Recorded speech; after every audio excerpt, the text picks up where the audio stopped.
Hello, I'm Sophie Courtier and I work with Willow. I usually run a lot of workshops in various traditions. Right at this moment, all my workshops are cancelled. So I'd like to bring you some short clips of how to make things in your garden and then sculpture further on with willow. I'm working here today with, I have two varieties of willow here.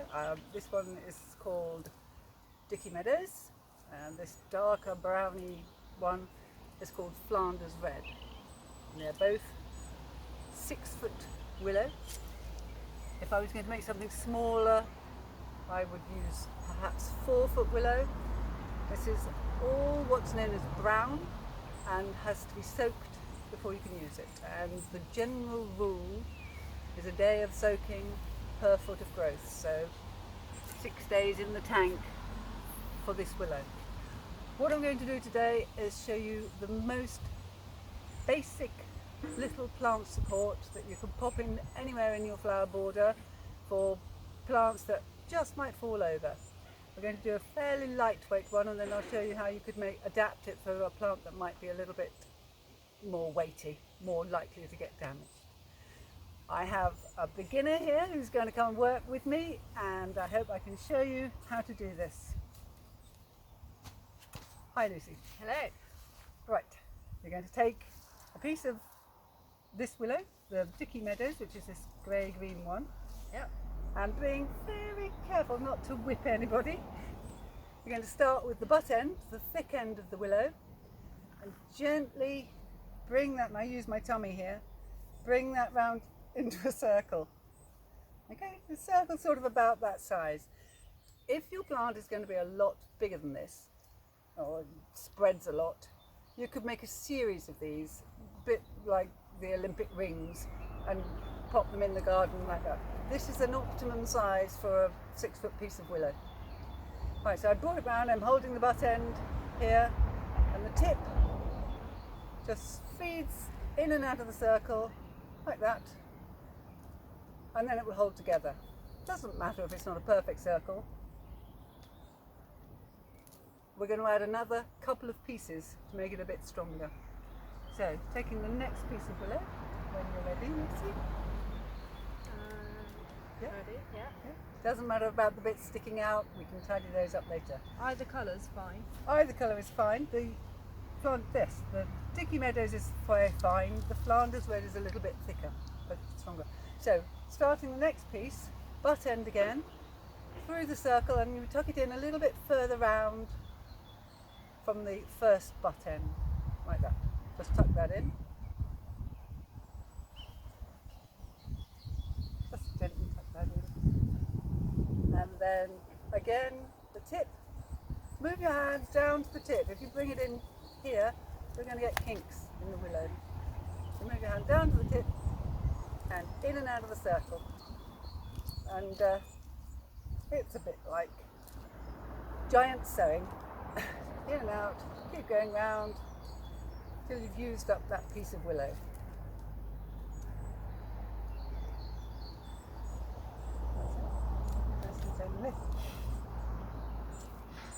That's fine. Last piece, it doesn't matter. When you add the next piece, the butt end, putting the butt end round in different places, beginning places, helps to brace the circle out. So if it's not that circular to begin with, it'll get better. Okay, so butt end tucked in, bit further round again. I wouldn't want to start it that way. Always You could, start but it. I It tend doesn't to make all much go of a with difference. Yeah, no, it won't make much of a difference. Good question. Okay, tip going in and out, nice and gently.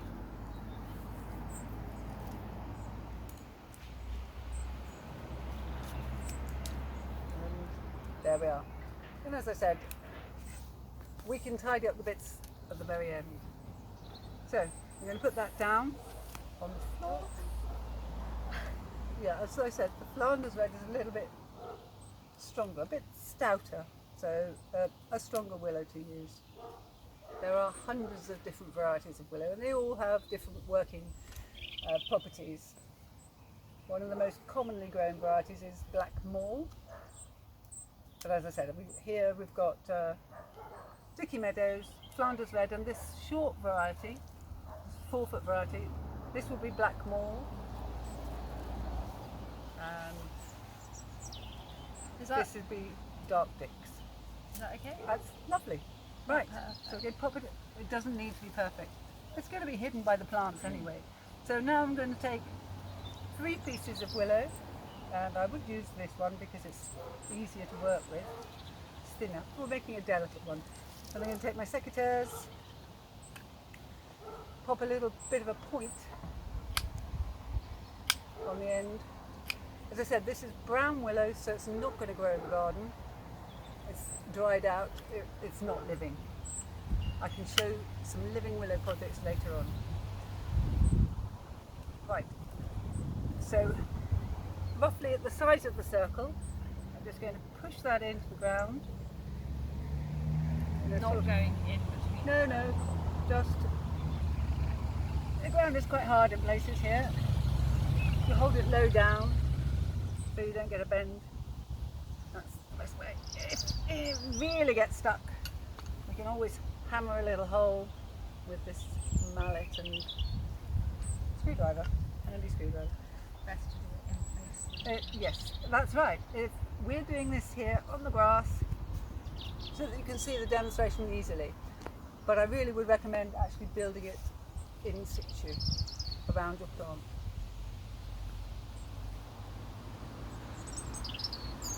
Going in? Yeah. Right, so now I'm just going to take that circle away. We just use that for the sides. And now I'm going to gather those sticks up at the top, put the circle over the top, like that. And then you'll be working in the flower bed and you'll see how tall you want your plant support to be. We're working, as I said, in the open here because it's easier for you to see. So you can decide what height you need this to be. Okay? Right, so I'm going to start with one of these.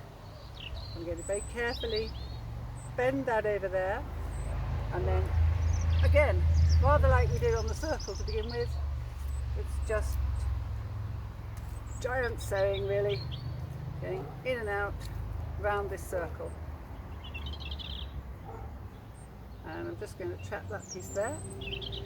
Might feel a bit tricky to begin with, but soon it takes off. It becomes easier, honestly. Okay, we just keep going until you've run out of willow. And level it up a little bit. That's it, don't have to get too fussy about the ends. Right, and then you come to your next piece, doesn't know which one it is, bend it carefully over. So you're supporting it as you go, and you get a nice tight bend. And again, down we go.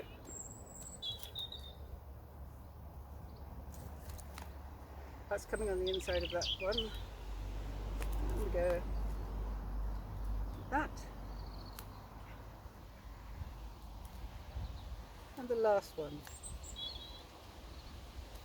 Don't worry about the ends, we can either tuck them in or chop them off.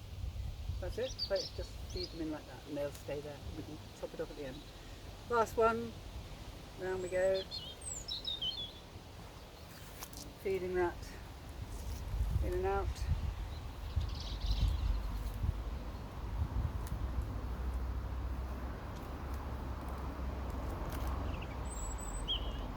I'm just going to tuck that end in there. And right at the end, I'm just going to nip off bits that are sticking out.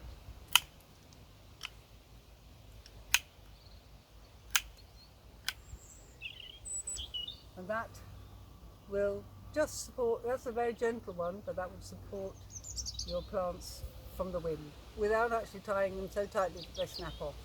I found they were really useful. And that looks really good, Liz. And to trim off the ends. Thank you. Of course, you could use more uprights. You'll get a thicker circle. It depends on the plant and what you want it to look like when it's in place.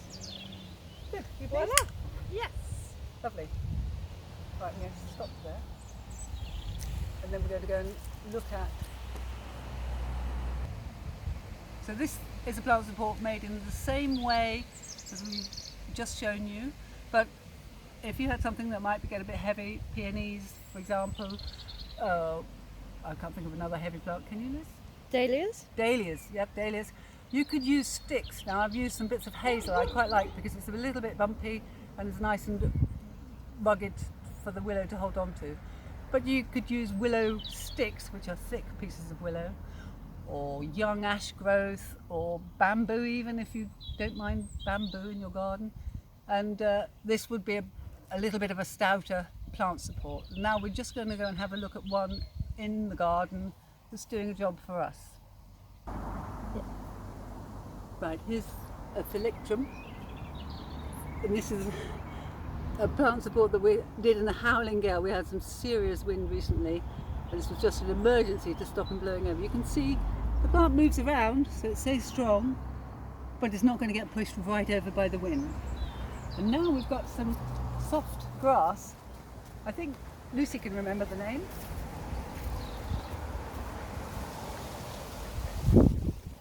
Oh, here, Melica transylvanica grass. Still, Always flops. yeah, still plenty of movement, which is nice, not tied in tightly. And there we have it,